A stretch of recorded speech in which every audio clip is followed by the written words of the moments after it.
ज्ञानाञ्जनशलाकया चक्षुरुन्मिलितं तस्मै श्रीगुरुवे नमः।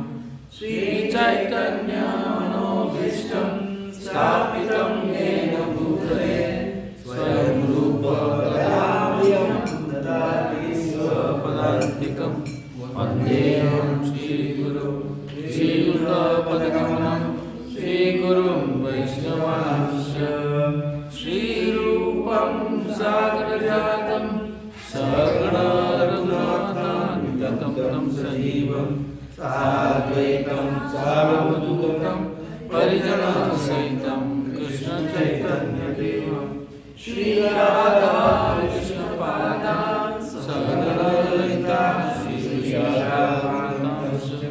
हे कृष्ण करुणा सिंधु दीनबंधु जगत्पते गोपेश गोपिकाकांत राधाकांत नमोस्ते।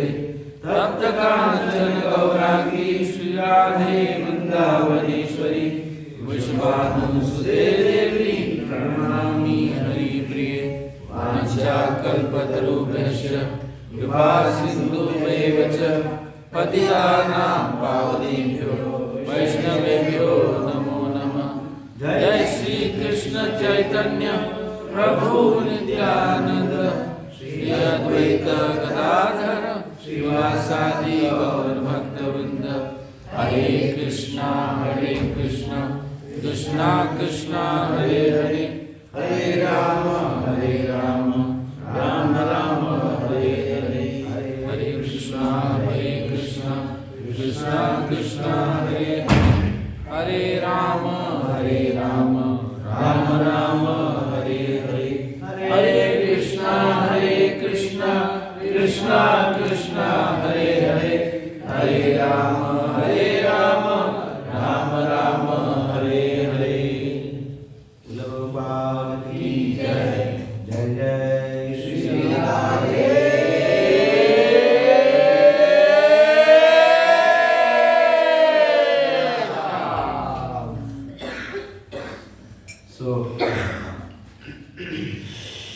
हमारा जो लीला स्थली का दर्शन हम करने जा रहे हैं वो उसमें से वृंदावन के मंदिर, वृंदावन की कुछ स्थली उनका दर्शन करना है जिनकी चर्चा आज करेंगे। और उसके पश्चात कल गोवर्धन परिक्रमा है तो गोवर्धन जी की परिक्रमा पे हम कुछ चर्चा करेंगे। तो हमने इमली तला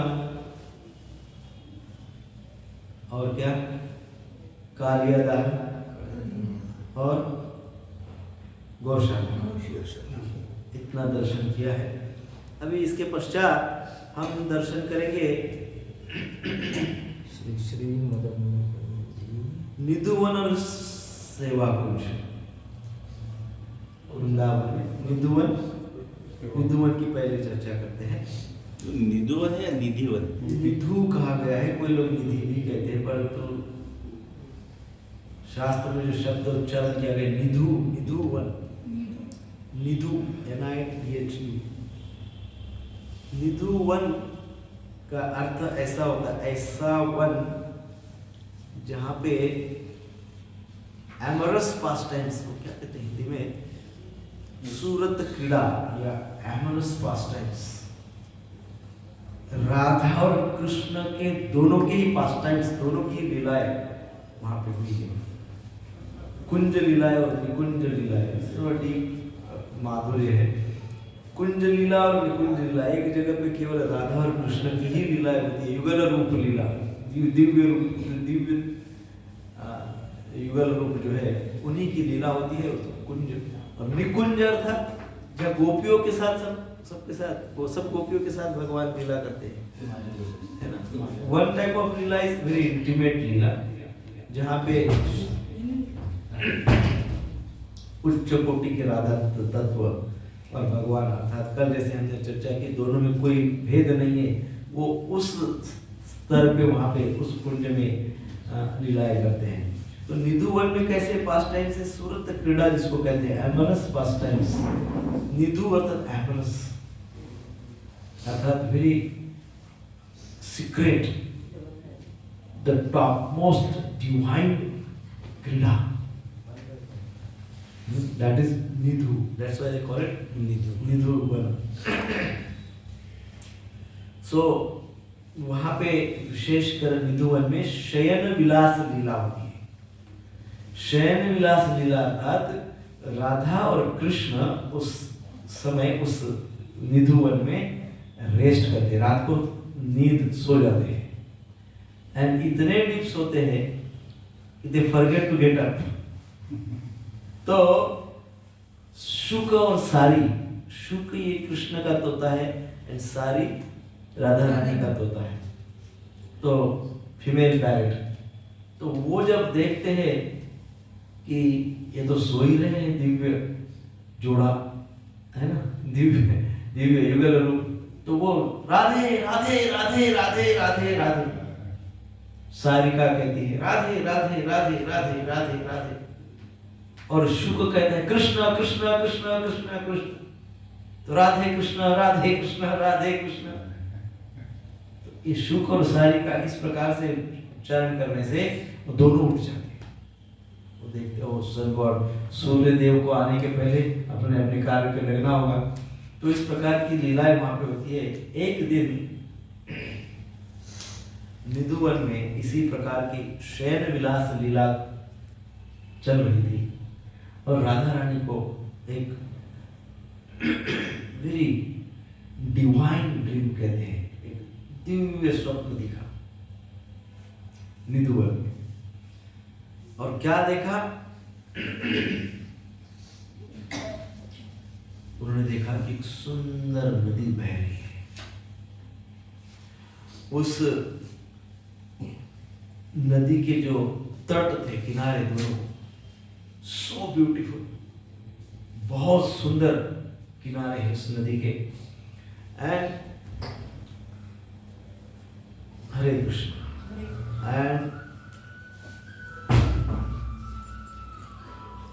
हरे कृष्णा कृष्णा कृष्णा हरे हरे, हरे राम राम राम हरे हरे।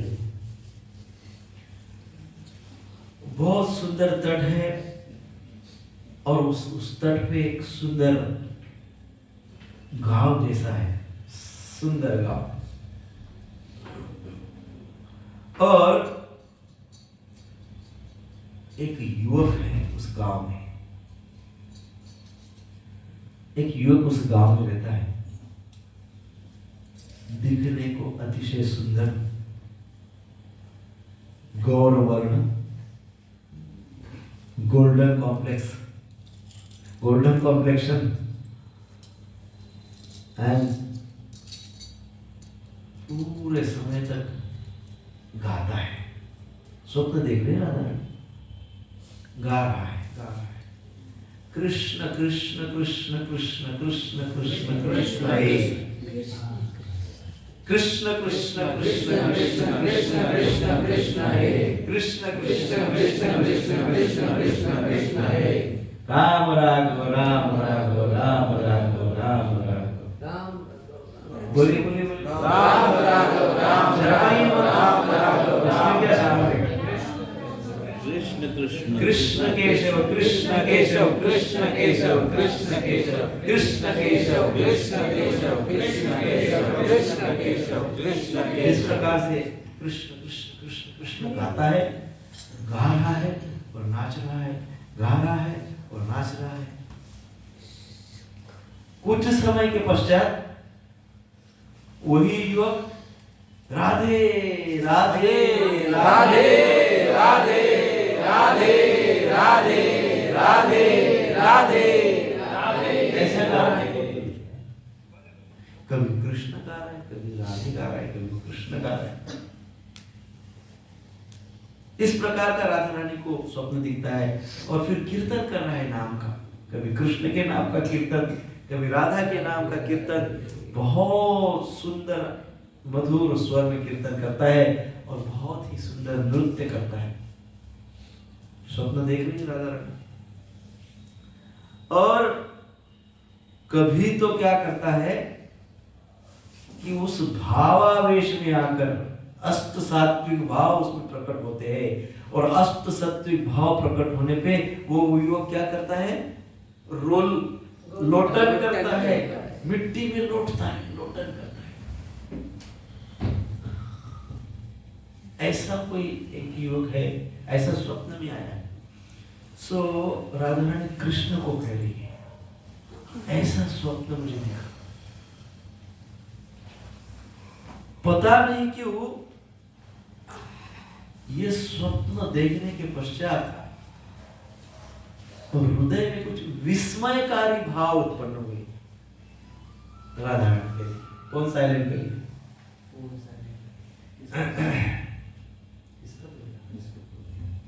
विस्मयकारी भाव प्रकट हुए। तो कृष्ण राधा रानी की चेष्टा करते हैं। कृष्ण कहते हैं, ओ उस युवक को स्वप्न में देखकर तुम्हारे अंदर विस्मयकारी भाव प्रकट हो रहे हैं। मैंने कितनी बार कितने अवतार लिए और तुमने कितने अवतार मेरे देखे, कभी तुमने मुझे ऐसा बोला नहीं कि तुम्हारे अवतारों को देखकर विस्मयकारी भाव प्रकट हो। उनको स्वप्न में देखकर तुमको विस्मयकारी भाव प्रकट हो। इस प्रकार की चेष्टा कृष्ण कहते हैं राधा रानी। तो राधा रानी सोचती है एक क्षण के लिए और कहती है, अभी मुझे पता चला, अभी मुझे पता चला है कि वो तुम ही हो,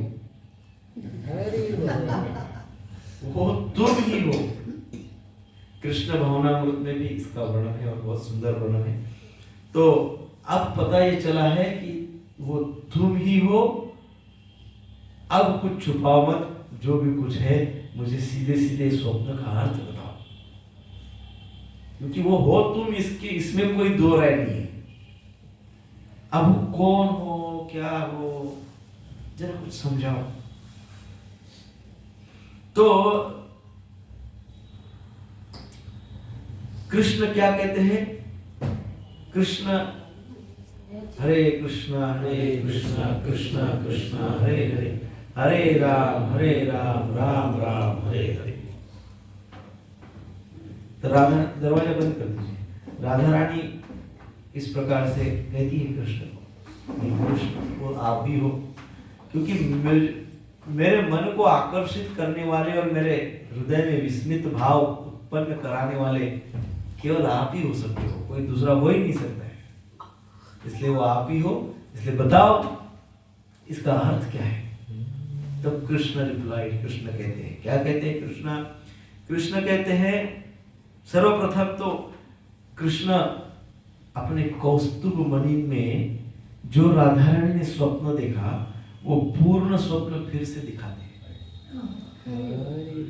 राधा रानी को कि ये स्वप्न आपने देखा, ये देखो। कौस्तुभ मणि में राधा रानी को पूर्ण स्वप्न का पुनः दिखता है, फुल रिकॉर्डिंग, फुल रिकॉर्ड। फिर कृष्ण कहते हैं कि हे राधे, मैं आपका भाव लेकर गौरांग के रूप में प्रकट होने वाला हूं, और आपके भाव को प्राप्त कर आनंद का अनुभव करूंगा और राग मार्गी भक्ति का प्रचार करूंगा। कौन से भक्ति का? राग मार्गी भक्ति का मैं प्रचार करूंगा, और वह मेरा गौरांग रूप पतित पावन रूप होगा। कैसा रूप होगा? पतित पावन रूप होगा। और मैं मेरे प्रति प्रेम को वितरित करूंगा। मैं मेरे प्रति प्रेम को वितरित करूंगा। वह और आगे कहते हैं कि आप मेरी पार्षद के रूप में मेरे साथ अवतरित होगी। आपका एक तो मैं भाव ले लूंगा, परंतु आप भी अवतरित होगी। तो राधा रानी का भाव लेकर तो चैतन्य महाप्रभु आ गए, परंतु गदाधर के रूप में राधा रानी फिर से पार्षद के रूप में भी आ गए, क्योंकि कृष्ण कहते हैं कि आप मेरे पार्षद के रूप में आ गए। सो इस प्रकार से ये लीला चैतन्य लीला निधिवन में हुई, चैतन्य लीला निधिवन में हुई।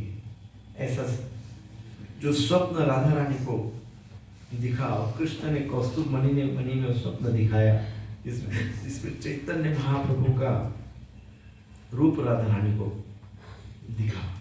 सो ये निधिवन में भी हम जाएंगे। निधिवन में विशाखा कुंड भी है, वही पास टाइम से रास लीला करते वक्त एक बार विशाखा थक गई, प्यास लग गई, तो उनके लिए कृष्ण ने क्या किया, बांसुरी से कुआं खोदा है, कुंड खोदा है, उसमें जल प्राप्त हुआ है और इस प्रकार से विशाखा देवी को जल से संतुष्ट किया। उसी कुंड में आगे जाके हरिदास जी बाबा जी को कौन मिले, बाकी बिहारी, उसी कुंड। सो ये हम इस प्रकार से निधिवन में दर्शन करेंगे। उसके पश्चात जो आपने भी कथा बताई राधा रानी के स्वप्न की, इसका उल्लेख कौन से शास्त्र में आता है, जस्ट जानकारी हमारे पास? हाँ, ये मतलब मैंने जहाँ से सुना है, उन्होंने कोट किया था कवि कर्णपुर का रियलाइजेशन एक ग्रंथ में है, उसका नाम मैं भूल गया, नाम बताऊंगा आपको। कवि कर्णपुर में ने इसको एक्सप्लेन किया है। तो वो इस प्रकार से ये लीला चैतन्य लीला, जैसे इमली तला की भी लीला उन्हीं ने एक्सप्लेन की है, जो कल हमने परसों चर्चा की है। और फिर वो अकबर तानसेन की कथा सारी, जो तानसेन अकबर वगैरह आए थे, तो वो बाबा हरिदास जी बाबा की भजन स्तरी निधिवन में थी, तो वहाँ पे ही वो आए थे। और इस प्रकार से उसमें इससे बाके बिहारी प्रकट हुए निधिवन से। तो बाके बिहारी की स्थापना हुई, परंतु बाके बिहारी इतने भक्त वत्सल हैं, इतने भक्त वत्सल हैं। अभी आप देखते हैं लुका लुकी दर्शन है उनका। लुका लुकी दर्शन मतलब बंद होता है खुलता है, पर्दा खुलता है ना। लुका लुकी दर्शन इसलिए होता है कि कोई बाकी बिहारी की नजर में नजर न मिलाए, क्योंकि ऐसी कथाएं हो चुकी है, बताया गया है कि बाकी बिहारी के आंखों में यदि शुद्ध भाव से कोई देख लेगा तो बाकी बिहारी उसके साथ चले जाते हैं। इसके पूर्व में गए एक भक्त नित्य आते थे और बाकी बिहारी का दर्शन करते थे और कंटिन्यू उनका दर्शन करते, आप खोल टकटकी लगा के देखते थे। तो भाव को देखकर बाकी बिहारी उनके साथ चले जाते। तो फिर पुजारी को बड़ा मुश्किल होता था बाकी बिहारी को वापस लाना, इट्स वेरी डिफिकल्ट। तो इसलिए क्या करते हैं, टकटकी लगाने ही नहीं देते आपको। आप उनकी ओर कंटिन्यू देख ही नहीं सकते, आप देखने जाओगे फटाक से पर्दा बंद हो जाता है, तो बाकी बिहारी आपके साथ जाएंगे नहीं। ऐसे है बाकी बिहारी। सो वंशीवट की तो कथा हमने उसमें चर्चा की है, रास लीला का जो चर्चा वर्णन हुआ है, सौभाग्य मद और मान लीला। सौभाग्य का मद होता है ना, गोपियों को सौभाग्य का मद हुआ, कृष्ण उनके साथ नृत्य कर रहे हैं, तो उनको लगा कितने सौभाग्यशाली है हम, तो सौभाग्य मद कहते हैं। और राधा रानी को मान लीला हुई, तो वो जहाँ पे गोपी गीत गाया गया, एक कथा पर हम चर्चा की है ना कल परसों, तो उस पे नहीं जाएंगे। अभी हम जाएंगे गोपेश्वर महादेव, गोपेश्वर महादेव का दर्शन करेंगे। गोपेश्वर महादेव जैसे कि चर्चा हुई सुबह, वैष्णवानां यथा शंभो, आज सुबह में थोड़ी चर्चा उस पर हुई है। सो शिव जी और पार्वती जी नित्य क्या करते हैं, शिव जी और पार्वती जी नित्य कृष्ण की अष्टकालीन लीलाओं का स्मरण करते हैं। अष्टकालीन लीला का स्मरण करते हैं, आठों प्रहर 24 घंटे राधा कृष्ण क्या कर रहे होंगे, शिव पार्वती वो चिंतन करते हैं, स्मरण करते हैं अष्टकालीन लीला। तो ये सब चिंतन स्मरण करते करते करते करते एक दिन शिव जी को बड़ा उत्कट भाव हुआ। उनका भाव हुआ कि आज रासलीला का दर्शन किया जाए। तो रासलीला का दर्शन करने के लिए शिव जी सीधे निकल पड़े। रासलीला का दर्शन करने के लिए वृंदावन में प्रकट हुए और जहाँ महाराज होता है योगपीठ वहां पे आ गए। सारे गोपियों ने उनको रोक लिया, यू आर नॉट अलाउड, आप अंदर नहीं जा सकते। रासस्थली में किसी भी पुरुष को एंट्री नहीं है, इसलिए आपको यहाँ पे एंट्री नहीं, गो बैक। शिव जी प्रार्थना करने आ रहे, थोड़ी देर मुझे बस दर्शन करना है रासलीला का। नहीं, सारी गोपियां क्या किया जाए। तो शिव जी पूर्णमासी के पास गए, योग माया समझ गई शिव जी का भाव। तो योग माया उनको यमुना जी में लेके गई और वो स्नान करा के लाई। शिव जी यमुना जी से बाहर आए स्नान करके, जैसे बाहर आए वो क्या हो गए, गोपी का रूप हो गया। गोपी का रूप प्राप्त किया। गोपी का रूप प्राप्त करके फिर वो रासस्थली पे पहुंच गए। रासस्थली पे पहुंचने के पश्चात रासलीला प्रारंभ हुई। रासलीला प्रारंभ हुई तो बाकी सारी गोपियों को कुछ तो उदास उदास लग रहा था। जो रासलीला में उत्साह होता है वो नहीं आ रहा था। कुछ प्रकार का डलनेस, उदासीनता लग रही थी। Something wrong. वो सोच रहे कुछ तो आज रासलीला में कुछ तो गड़बड़ है। क्या है क्या है क्या है क्या है। तो पता चला ये एक गोपी नहीं आई, ये न्यू गोपी है। तो क्या किया, गोपियों ने वो न्यू गोपी को साइड में लिया और साइड में लेके उनको बहुत कुछ पूछा।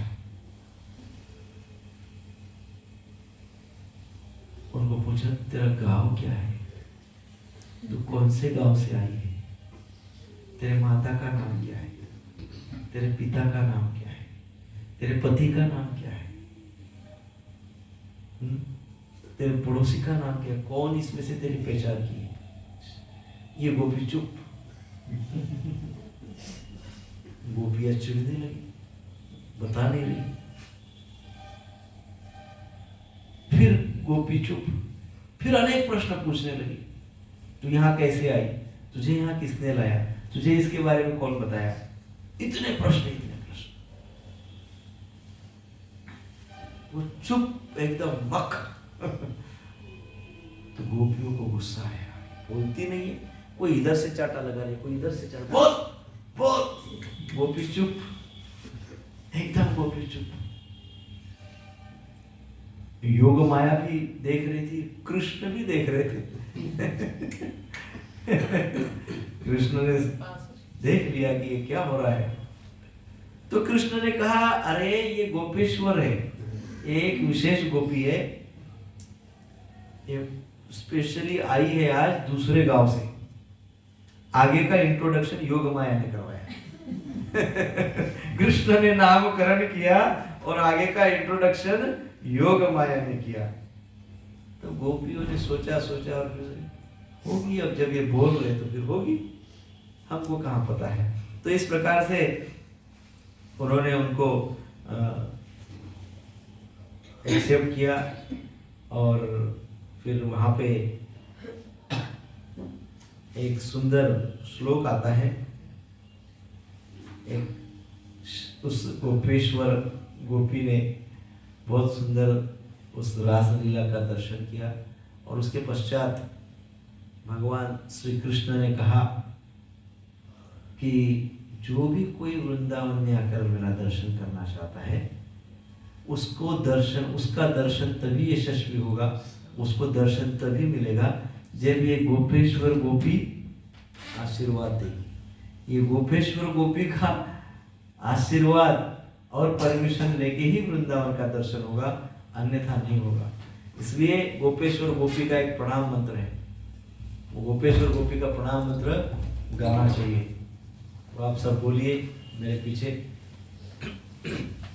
वृंदावनी पते वृंदावनी पते जय सोम सोम मौले जय सोम सोम मौले सनक सनंदन सनक सनंदन सनातन नारदस्य सनातन नारदस्य गोपीश्वर गोपेश्वर ब्रजविलासी ब्रजविलासी युगांग्री पद्मे युगांग्री पद्मे प्रेम प्रयश्च प्रेम प्रयश्च निरुपाधि नमो नमस्ते। निरुपाधि नमो नमस्ते। हे वृंदावन के क्षेत्रपाल, हे सोम, आपकी जय हो, आपकी जय हो। हे भालचंद्र, हे भालचंद्र, आपकी पूजा, आपकी पूजा सनक सनक सनंदन सनंदन और नारद जी करते हैं। और नारद जी करते हैं। आपकी जय हो, आपकी जय हो। हे गोपेश्वर, हे गोपेश्वर, वृंदावन में वृंदावन में मधुर लीला करने वाले मधुर लीला करने वाले राधा माधव के राधा माधव के चरण कमल के प्रति चरण कमल के प्रति प्रेम प्रदान करने की प्रेम प्रदान करने की कृपा करें। कृपा करें। मैं आपको आपको बारंबार बारंबार साष्टांग प्रणाम करता हूँ। साष्टांग प्रणाम करता हूँ। इस प्रकार से गोपेश्वर महादेव जी का ये प्रणाम होता है। और जब हम गोपेश्वर महादेव जी को प्रणाम करते हैं, यदि किसी को वृंदावन में नित्य वास करने की इच्छा हो तो कई बार ये इच्छा पूर्ण ही नहीं होती है। हाँ? ये इच्छा पूर्ण नहीं होती है। ये इच्छा पूर्ण कब हो सकती है? गोपेश्वर महादेव की कृपा होगी। तो गोपेश्वर महादेव की कृपा के लिए आपको क्या करना पड़ेगा? बार बार बार बार बार बार उनका दर्शन करना, हजारों बार उनका दर्शन करना। क्या हुआ? तो इस प्रकार से प्रार्थना होते से ही वो न्यूज आई।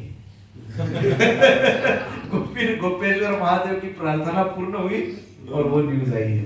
और वैसे भी सब लोग आप आज थोड़ा सा थक गए, कल फिर बोलेंगे चलो चलो आज इतना चलाया फिर कल चलाएंगे। तो कई लोगों ने डिसाइड कर लिया कि अपन तो या तो रिक्शा से जाएंगे नहीं तो नहीं जाएंगे। हम जाएंगे मदन मोहन मंदिर। चलो कल की चर्चा हो जाएगी। तो मदन मोहन मंदिर जाएंगे। मदन मोहन मंदिर में क्या होगा? सब कथा आपको पता है।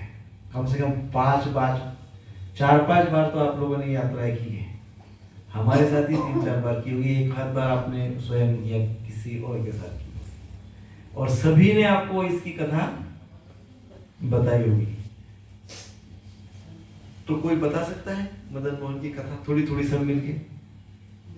नहीं, मैं ही बताता हूँ। वृंदावन में जितने भी विग्रह हैं उनकी स्थापना वज्रनाभ ने की है। वज्रनाभ कौन है? हाँ, अर्थात प्रद्युम्न, अनिरुद्ध, है ना? हाँ, वज्रनाभ। तो वज्रनाभ जी ने सब जगह पे अपने परदादा के विग्रह की स्थापना की है। कृष्ण के वंशज है तो उन्होंने सब जगह पे स्थापना की। परंतु ये मुगलों के कारण कई जगह पे इसके विग्रह वृंदावन से उठाकर छिपाया गया या उनको जयपुर में ट्रांसफर किया गया, जयपुर में शिफ्ट किया गया। इस प्रकार से यहाँ पे जो शिफ्ट करने की जो सेवा की गई है वो हमारे आचार्यगण सनातन गोस्वामी, रूप गोस्वामी है ना, इन्होंने इन विग्रहों को अपने प्रवचनों के अपने क्या कहते हैं लिपिबद्ध किए हुए, जैसा कि हमने पर्सन एक्ट ऑफ डिवोशन का रूप गोस्वामी पाद का वो लिपि देखा। तो ऐसे उन्होंने ग्रंथ लिखे, ग्रंथ के माध्यम से और लोगों को प्रबोधन किया, धाम को रिवील किया और विग्रह को छुपाया, मुगलों के आक्रमण से बचाया। तो इस प्रकार से सनातन गोस्वामी पाद हम उनकी यदि चर्चा करें, क्योंकि मदन मोहन जिनके इष्ट है वो कौन है? सनातन गोस्वामी। तो सनातन गोस्वामी पाद रोज माधुकरी मांगते थे, माधुकरी पे ही अपना जीवन यापन करते थे। किसी कोई लोभ नहीं था, किसी प्रकार का कोई मोह माया लोभ आसक्ति कुछ नहीं था। कंप्लीटली विरक्त, fully engrossed in Krishna consciousness. क्या करते थे? माधुकरी के लिए अभी जो उनकी भजन कुटीर थी, जहां मदन मोहन मंदिर अभी है, वृंदावन से मथुरा जाते थे, मथुरा जाते थे, मथुरा से वापस आते थे, और सुबह पहले गोवर्धन परिक्रमा पूरी करते थे। पहले गोवर्धन परिक्रमा करते थे, वृंदावन परिक्रमा करते थे, मथुरा जाते थे, मथुरा से वापस आते थे। कितना किलोमीटर हो गया? 100 किलोमीटर तो समझो रफली, ज्यादा ही होगा। 100 किलोमीटर डेली। आज हम कितना चले? कितना चले? 3-4 किलोमीटर। उसमें 3 बार प्रसाद हुआ। वहां से जो माधुकरी में मिला वो लेके आते थे, इतना उनका भाव था।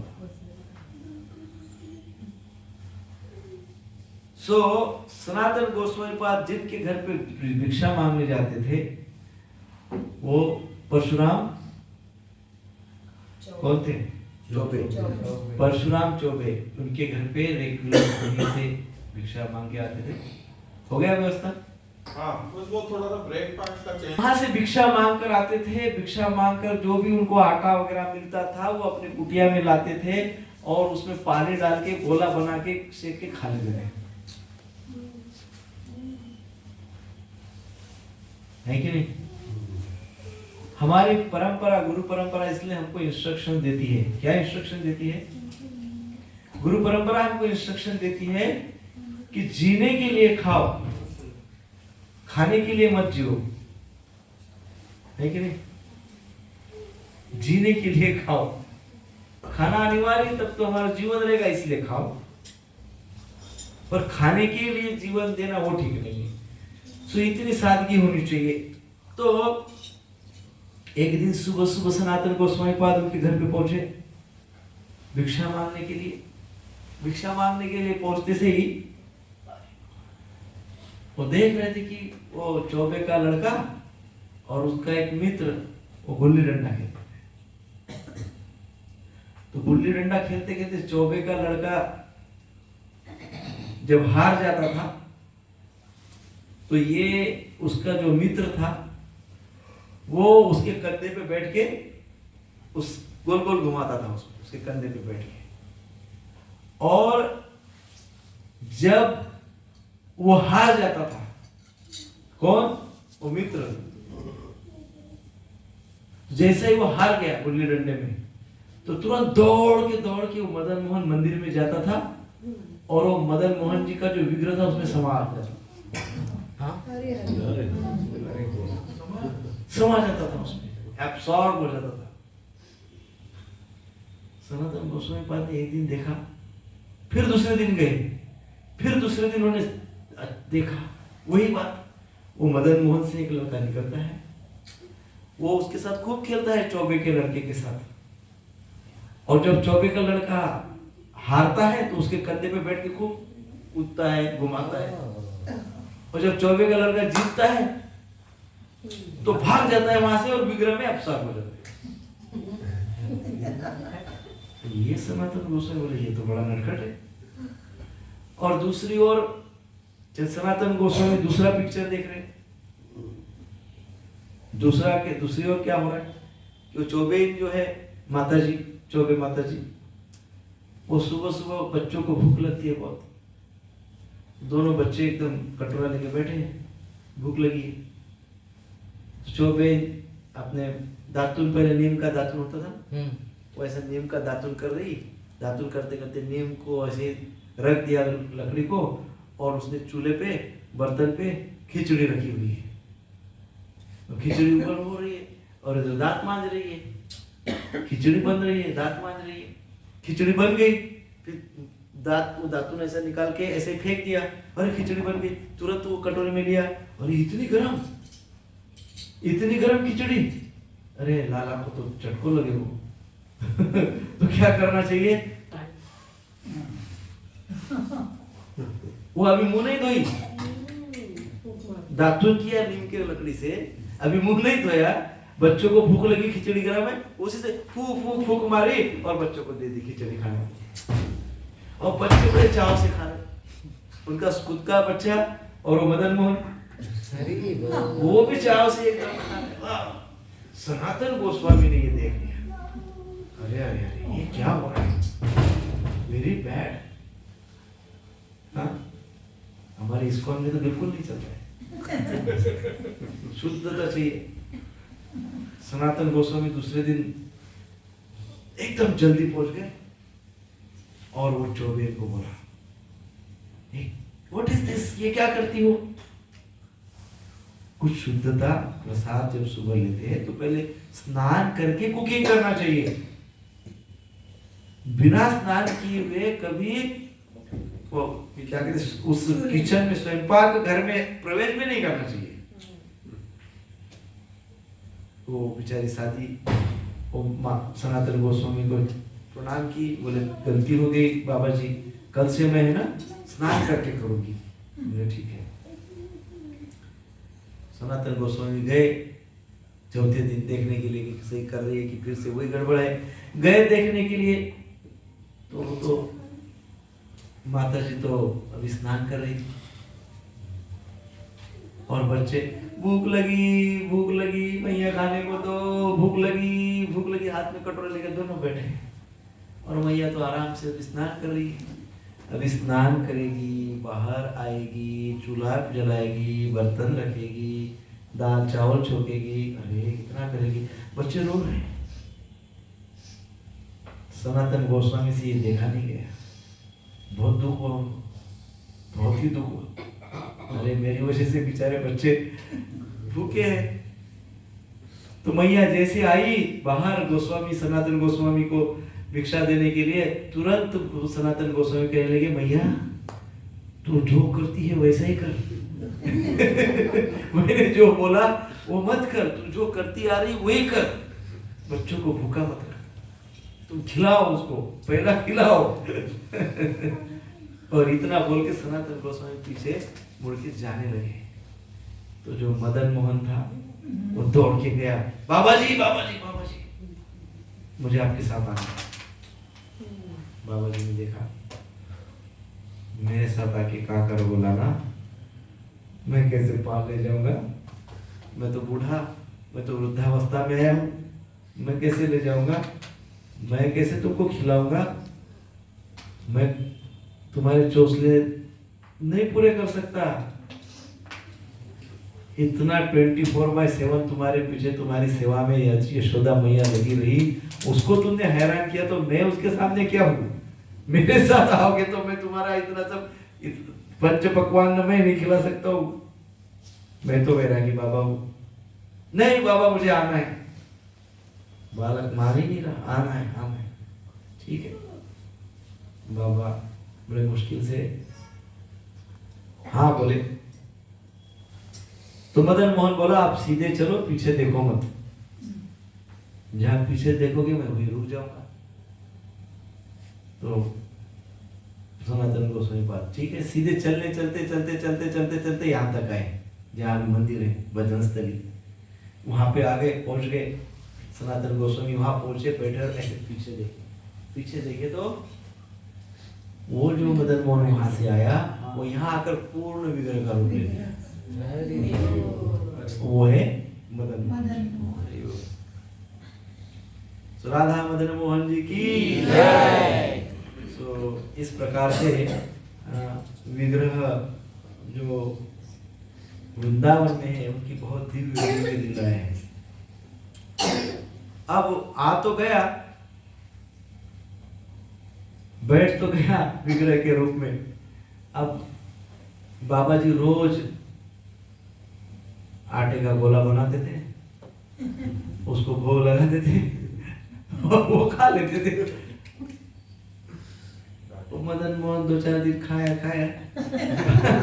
5वें दिन बोले अरे बाबा कम से कम उसमें नमक तो डालो, नमक भी नहीं डालते हो, कैसा लगता है? वो करे नमक तो डालो एटलीस्ट। बाबा बोले क्या करूं, मेरे पास नमक भी तो नहीं, कहां से लो, मैं तो बाबा वैरागी हूँ, मेरे पास कुछ जो मिलता है मैं करता हूँ, मेरे पास कुछ नहीं है।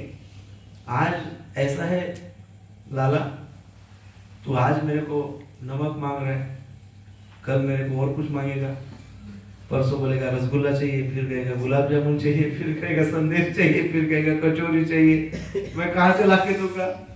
मैं तो ऐसा ही खाता हूँ। तो बाबा तो मदन मोहन जी कहने लगे नहीं बाबा कुछ तो करो। तो जब सनातन गोस्वामी पाद ने अपनी असमर्थता बताई कि this is not possible for me, जो मिलता है मैं करता हूँ, तब एक दिन भगवान कृष्ण की उस दिव्य इच्छा के कारण उस यमुना के तट पे ही, यमुना के अंदर ही एक व्यापारी आ रहा था, वो कृष्णदास कपूर, उनका जो बोट बहुत बड़े मूल्यवान वस्तुओं का व्यापार करने वाला था, उसकी बोट पानी में फंस गई रात के समय। उसने देखा क्या किया जाए, ऊपर देखा तो ये ऐसा कहीं तो भी कंदील होता है, क्या बोलते हैं उसको, लैंटर्न, छोटा सा टिप लाइट था, ऐसा जला हुआ था, जल रहा था। सोचा यहाँ कुछ तो हो सकता है, यहाँ दिख रहा है। तो वो आए दौड़ते, देखा उन्होंने बाबा जी है, अरे ये बाबा जी का आशीर्वाद लेता हूँ, इनके आशीर्वाद से तो सारे काम हो जाएंगे।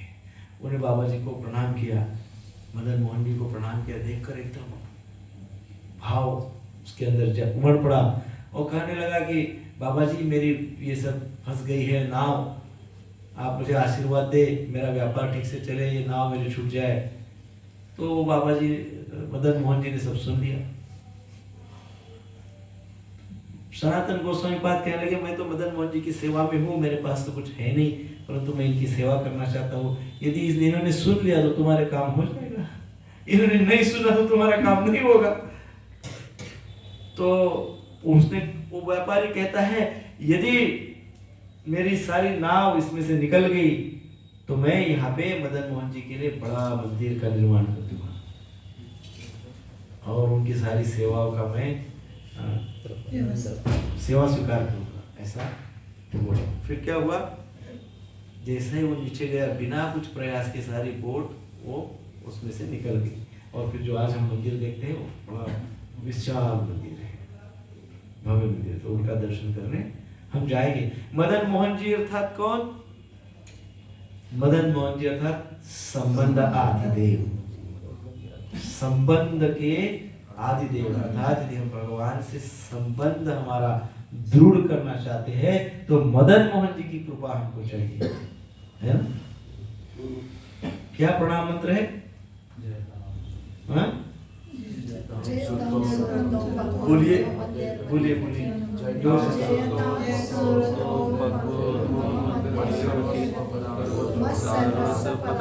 मत सर्वस्व पदाम्भोजो राधा मदन मोहन।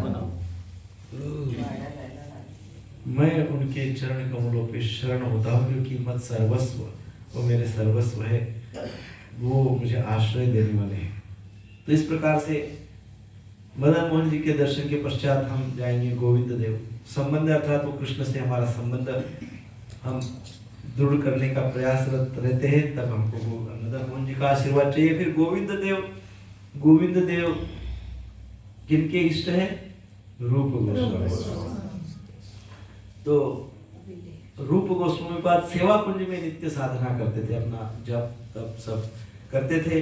यहाँ पर ही उन्होंने सेवा कुंज में ही उन्होंने भक्ति रसामृत सिंधु, तो उन्होंने कई जगह पे लिखा, पर भक्ति रसामृत सिंधु और उज्ज्वल नीलमणि का लिखान किया, वहीं पे उन्होंने लिखा। और वो भी रोज वृंदावन की परिक्रमा करते थे, रोज डेली। एक दिन उनके अंदर बहुत उत्कट भाव हुआ कि वो गोविंद देव की पूजा करना चाहते हैं, गोविंद देव के विग्रह का स्मरण करने लगे और सोचने लगे कि वो यदि गोविंद देव जी के विग्रह उनको प्राप्त हो तो वो इतनी सुंदर सेवा करेंगे। उनकी बहुत इच्छा हो रही थी सेवा करने की, और ये इच्छा कहाँ पे हो रही थी? एक वृक्ष के नीचे। तो जैसा हमने कहा वृंदावन के वृक्ष कैसे हैं? चिंतामणि वृक्ष, डिजायर ट्री। कोई वृक्ष के नीचे बैठे तो अच्छी इच्छा प्रकट करिए। गलती से भी चल रहे ऊपर वृक्ष और कोई भक्ति इच्छा मन में आ गई तो डेंजर। इसलिए वृंदावन में कभी भी गलत इच्छा नहीं आनी चाहिए, है? अच्छी इच्छा आनी चाहिए। सो इस प्रकार से उनके मन में भाव था, भाव में एकदम उत्कट भाव में, इतने भाव विभोर हो गए, अपने भौतिक अस्तित्व को भूल गए, इतने भाव विभोर हो गए। और क्या भाव था कि गोविंद देव का पूजन करना चाहते हैं, विग्रह सेवा करना चाहते हैं। तो इसी भाव में एक लाला उनके पास आ गया। वो लाला आया और लाला उनसे पूछने लगा, बाबा क्या हुआ, आप ऐसे क्यों बैठे और ऐसा क्यों उदास लग रहा है, आपके चेहरे पे उदासीनता छाई हुई है, क्या प्रॉब्लम है आपका, क्या लग रहा है? तो बाबा ने उनको अपने हृदय की बात बताई लाला को, अरे लाला ऐसा भाव, ऐसी इच्छा हो रही है। तो वो लाला तुरंत बोलने लगा, उनका ऐसा हाथ पकड़ा और हाथ पकड़ के लेके गया और बोला कि ये गोमा टीला है, इसको गोमा टीला कहते हैं। इस जगह पे रोज एक गाय आती है, एक गौ माता आती है दोपहर के समय, और यहाँ इस स्थान पे आके दूध देती है, और वो दूध इधर अंदर इस भूमि में चला जाता है। तो यहाँ कुछ तो है बाबा। और इतना बोल के और लाला जब तक रूप गोस्वामी पाद उस जगह को देखते तब तक तो लाला निकल गया। फिर रूप गोस्वामी पाद ने बहुत से लोगों को बुलाया, उसको उस जमीन को खोदा तो वहां पे कौन मिले? गोविंद देव। हाँ? तो गोविंद देव जी का प्रणाम मंत्र क्या है? हाँ? दिव्यानंदात्मकल्पमादर्शरत्नागार सिंहासनस्थो श्रीमद्राधा श्री गोविंद देवो प्रत्यारि दिवसे विमानो स्मरामि। तो अभिधेय आदिदेव है, अभिधेय, हाउ टू डू भक्ति। कोई कंफ्यूज है, भगवान से जुड़ना चाहते परंतु कंफ्यूज है, कैसे करें, कैसे भक्ति करें? तो वो गोविंद देव से प्रार्थना करें, उनको वो इंस्पिरेशन मिल सकता है हाउ टू डू भक्ति। सो वृंदावने कल्पद्रुमे सुवर्णा सदन महायोग पीठतः रत्न सिंहासन ताते वस्ती आछे सदा व्रजेंद्र नंदन श्री गोविंद देव नाम साक्षात मदन। तो transcendental form of Shri Govind Dev कहाँ पे है? तो यहाँ पे बताया गया है वृंदावन धाम कल्पद्रुम में है और सुवर्ण सदन है। किस प्रकार से सिंहासन पे बैठे हुए गोविंद देव जी, इसका वर्णन आता है। और गोविंद देव जी के बाजू में जो है राधा रानी, वो बाद में आई, वो पहले जगन्नाथपुरी में थी। कहाँ पे थी? जगन्नाथपुरी में लोग उनको लक्ष्मी जी के रूप में पूछते थे, वो सोचते थे लक्ष्मी जी। एक दिन महाराज प्रताप रुद्र के पिताश्री पुरुषोत्तम जाना, उनके स्वप्न में राधा रानी, वो लक्ष्मी जी गई उनकी और कहने लगी, हे भक्त, आप मुझे इस दुविधा से निकालिए। मैं लक्ष्मी नहीं हूं, मैं राधा रानी हूं और वृंदावन में गोविंद जी आए हैं, मुझे उनके बाजू में जाना है, मुझे वहां पे स्थापित करो, मुझे उनके पास जाना है। ऐसे जब वो बोले तो बाद में जानवा माता उनको वहां से लेकर गोविंद देव जी के बाजू में स्थापित किए, तो तब से हो गए राधा गोविंद। बाद में 1590 में रघुनाथ भट्ट गोस्वामी के शिष्य जयपुर के राजा मानसिंह थे, उन्होंने वहां पे विशाल मंदिर का निर्माण किया। 7 मंजिल मंदिर था। वो 7 मंजिल मंदिर में जब दिए लगाए जाते थे तो उधर औरंगजेब का जो महल था वो भी उसके सामने छोटा दिखता था। वो इतना दिव्य दिखता था ये गोविंद देव जी का मंदिर। तो औरंगजेब को बड़ा गुस्सा आया। एक दिन उसने क्या किया, गोविंद जी मंदिर पे आक्रमण किया तोड़ने के लिए। तो ऊपर के कितने माले तोड़ दिए उसने? 4 मालों को तोड़ दिया। तो पूरा ही तोड़ने वाला था, लेकिन उसके आगे वो तोड़ ही नहीं पाया। तो उसके सारे सैनिक भाग गए, उनको बुरे बुरे स्वप्न दिखने लगे, राक्षस दिखने लगे, कोई उनको मारने आया ऐसे दिखने लगे। तो उन्होंने 4 तोड़ने के बाद रुक गए और वापिस चले गए। तो अभी जो गोविंद देव मंदिर है वो 3 ही माले, पहले उसके ऊपर और 4 माले होते थे। फिर उसके पश्चात नंद कुमार बासु 1819 में नंद कुमार बासु ने उस मंदिर को फिर से बनवाया, उसको रिपेयर किया, और वो फिर से आज जो मंदिर देखते हैं वो उस समय से 1819 का कंस्ट्रक्शन किया हुआ है। देन गोपीनाथ जी है, गोपीनाथ जी का दर्शन करेंगे। गोपीनाथ जी वंशीवट के निकट है, यमुना के तट पे ही है। सो एक दिन परमानंद भट्टाचार्य और मधु पंडित अपने ध्यान कर रहे थे, नित्य स्नान करने के लिए यमुना जी में गए थे। तो उस यमुना जी में परमानंद भट्टाचार्य को स्नान करते वक्त बड़े विग्रह का दर्शन हुआ, और वो विग्रह थे राधा गोपीनाथ जी। और वो विग्रह को लेकर आए और फिर उन्होंने मधु पंडित जी के पास सेवा के लिए सुपुर्द किया। तो वो वहाँ पे एक विशेष है, राधा गोपीनाथ मंदिर में 3 विग्रह है। गोपीनाथ जी है, राधा रानी है, और कौन है? ललिता। नहीं, किसको पता है? किसको पता है? यस, जानवा माता। जानवा माता बहुत अच्छे प्रकार से सारे विग्रहों की सेवा भी उन्होंने की है, और वो दिव्य स्तर पे थी। तो जानवा माता गोपीनाथ का रोज नित्य दर्शन लेती रहती थी जानवा माता। और जब उन्होंने देखा कि गोपीनाथ जी की जो राधा रानी है वो छोटी है, वो थोड़ी हाइट कम है, थोड़ी हाइट चाहिए राधा रानी। कृष्ण हाइटेड है, राधा रानी छोटी है, तो थोड़ी हाइटेड होनी चाहिए। तो उन्होंने सोचा क्या किया जाए, ऐसा ही सोच था। तो उसी समय राधा गोपीनाथ जी ने उनके स्वप्न में आकर बोला कि ये राधा रानी जी की हाइट कम है।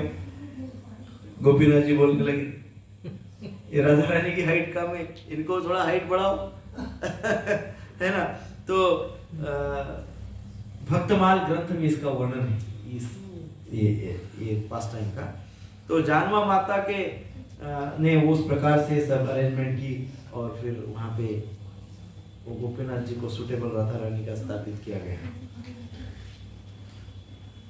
अब जब जानवा माता का अंतिम समय आया, तब ऐसा कहा जाता है कि जानवा माता ने अपना स्वयं का विग्रह रूप प्रकट किया,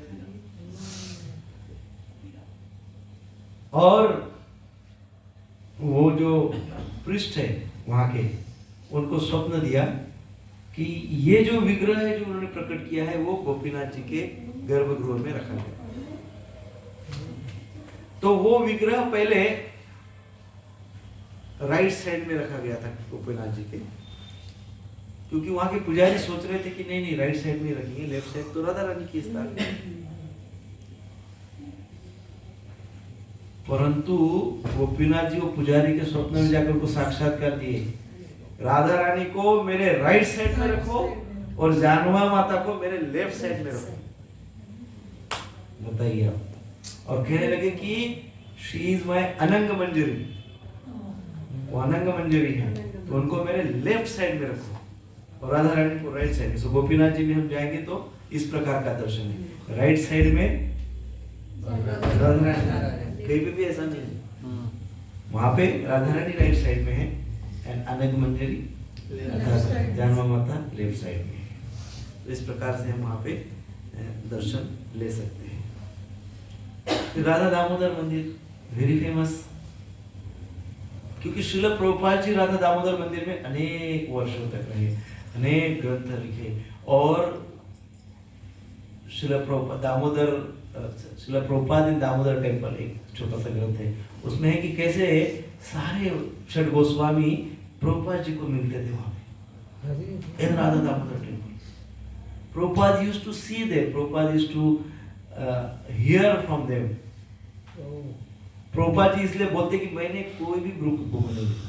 एक बार प्रभुपाद जी के शिष्य उनको बोले कि प्रभुपाद जी आप अपनी बुक पढ़ते हैं, आपने लिखी बुक आप खुद ही पढ़ते हैं। प्रभुपाद जी बोले ये मेरा राइटिंग नहीं है, ये मैंने नहीं लिखा। इसका अर्थ क्या है? कृष्ण ने लिखवाया है और साक्षात्कार देके लिखवाया है। इसलिए प्रभुपाद जी की तो अनेक लीलाएं, प्रभुपाद जी ने वहां पे बहुत टफ टाइम एक ये एकदम साधारण अवस्था में रहते थे, कुकिंग करते थे।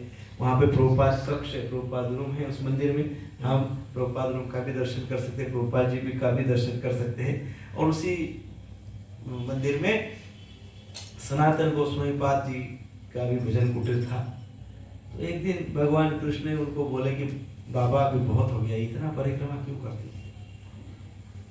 एक वृंदावन परिक्रमा, एक मथुरा परिक्रमा माधुकरी के लिए, और एक गोवर्धन परिक्रमा 100 किलोमीटर। अभी आपका उम्र बहुत ज्यादा हो गया, वृद्धावस्था में आए हो, अभी आपको इतना करने की आवश्यकता नहीं है। आप इतनी 100 किलोमीटर रोज का परिक्रमा न करो। अब आप ये ऐसा गोवर्धन शिला सनातन गोस्वामी को दे दी, और एक गोवर्धन शिला की परिक्रमा आप करो, आप 4 परिक्रमा करो तो सारी परिक्रमा हो जाएगी। ऐसा किसको कहा था? किसको कहा था? किसको कहा था? सनातन गोस्वामी। आपको कहा था? आपको कहा था? लोगों को कहा था? लोग क्या करते हैं? अब गोवर्धन परिक्रमा की जरूरत, ऐसा नहीं कहा था। ऐसा है क्या? आप 4 परिक्रमा अवश्य करो, नहीं 40 करो, कोई प्रॉब्लम नहीं।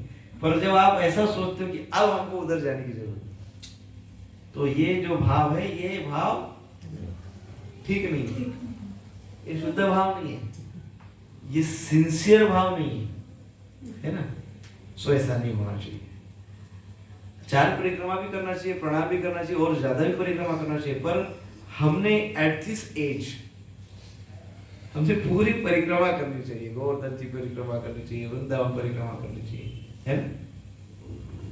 तो इस प्रकार से राधा दामोदर जी के मंदिर में बहुत सारे विग्रह है। एक्चुअली ऐसे कहा जाता है कि सब विग्रह अलग अलग स्थान पे थे। एक समय सब वरिष्ठ वैष्णवाचार्य एकत्र आए और उन्होंने ऐसा सोचा कि सारे विग्रहों की पूजा सेवा एक ही जगह हो तो उत्तम।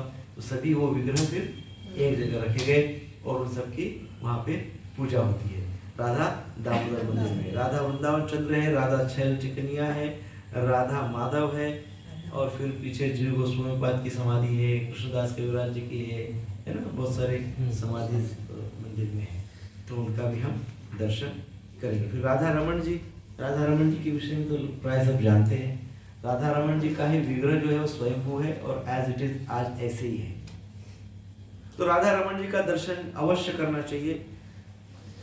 गोपाल भट्ट गोस्वामी पाद जी के द्वारा आविर्भूत, उनके साधना तपस्या और पूजा के कारण ये साक्षात आविर्भूत हुए। कथा आप सब जानते हैं। गोपाल भट्ट गोस्वामी के पास अनेक शालिग्राम जी थे। उनकी बहुत इच्छा होती थी कि मैं इनका काश में इनका श्रृंगार कर सकूं। जो प्योर डिजायर होती है, हृदय से आती है, उच्च कोटि की इच्छा होती है, तो भगवान उसको पूर्ण करते हैं। बहुत इच्छा होती थी, उत्कट भाव होता था। तो एक दिन क्या हुआ, शालिग्राम जी से साक्षात राधा रमन प्रकट हो गए, राधा रमन जी प्रकट हो गए। तो ऐसे स्वयंभू राधा रमन जी त्रिभंग ललितम है। कैसे रूप में आए हैं?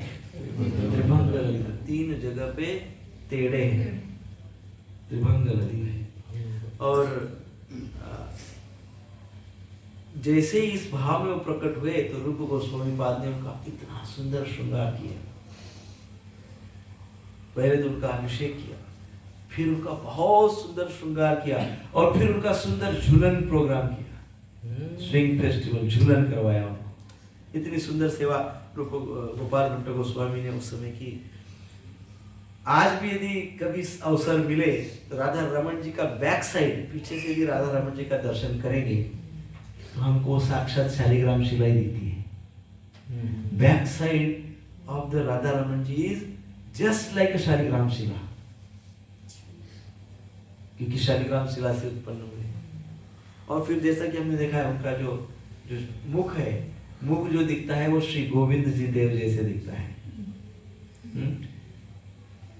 चेस्ट जो है उनका वक्षस्थल वो गोपीनाथ जी जैसा है, और उनके चरण फीट मदन मोहन जैसे।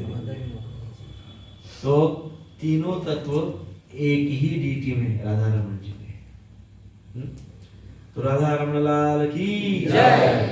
तो उनका दर्शन भी हम करने का प्रयास करेंगे। ऐसे ही राधा श्याम सुंदर जी भी हैं जो बलदेव विद्याभूषण जी के इष्टदेव है। उन्होंने उनको वो साक्षात प्राप्त हुए थे। और बाकी बिहारी जी की कथा हम जानते हैं। ऐसे 7 ये प्रमुख मंदिर है, इनका दर्शन हम अवश्य करेंगे। गोपेश्वर महादेव जी का दर्शन करेंगे। और इस प्रकार से ये जो प्रमुख दर्शन है, हमारे यमुना जी का दर्शन हमारा लगभग दूर से हो गया, या ब्रह्मांड घाट में हो गया। यमुना जी का दर्शन हो गया, गिरिराज जी का दर्शन करेंगे, गोपेश्वर महादेव का दर्शन करेंगे, सप्त देवालय का दर्शन करेंगे, सेवा कुंज और निधुवन का दर्शन करेंगे। संभव हुआ तो अब हमारा समय गड़बड़ा गया है। 30 तारीख को हमारा यमुना आरती का प्रयोजन था, लेकिन अब उलट हो गया। 30 तारीख को हमारी गिरिराज परिक्रमा है, तो वो संभव नहीं होगा। तो इस प्रकार से ये वृंदावन का दर्शन करेंगे और फिर परसों हम गिरिराज परिक्रमा करेंगे। तो गिरिराज जी के विषय में जो चर्चा है वो हम आज नहीं करेंगे, नहीं तो 12 बजेंगे यहाँ पे। सो हम कल करेंगे उनकी चर्चा, कल शाम को। कल भी शाम ही को करेंगे क्योंकि कल शाम फ्री है। तो बिफोर डिनर प्रसादम, ऐसे ही 8 बजे से 9:15 बजे तक हम गिरिराज धरण की चर्चा करेंगे। ठीक है। हरे कृष्णा कृष्णा कृष्णा हरे हरे, हरे राम राम राम हरे हरे। श्रील प्रभुपाद की जय।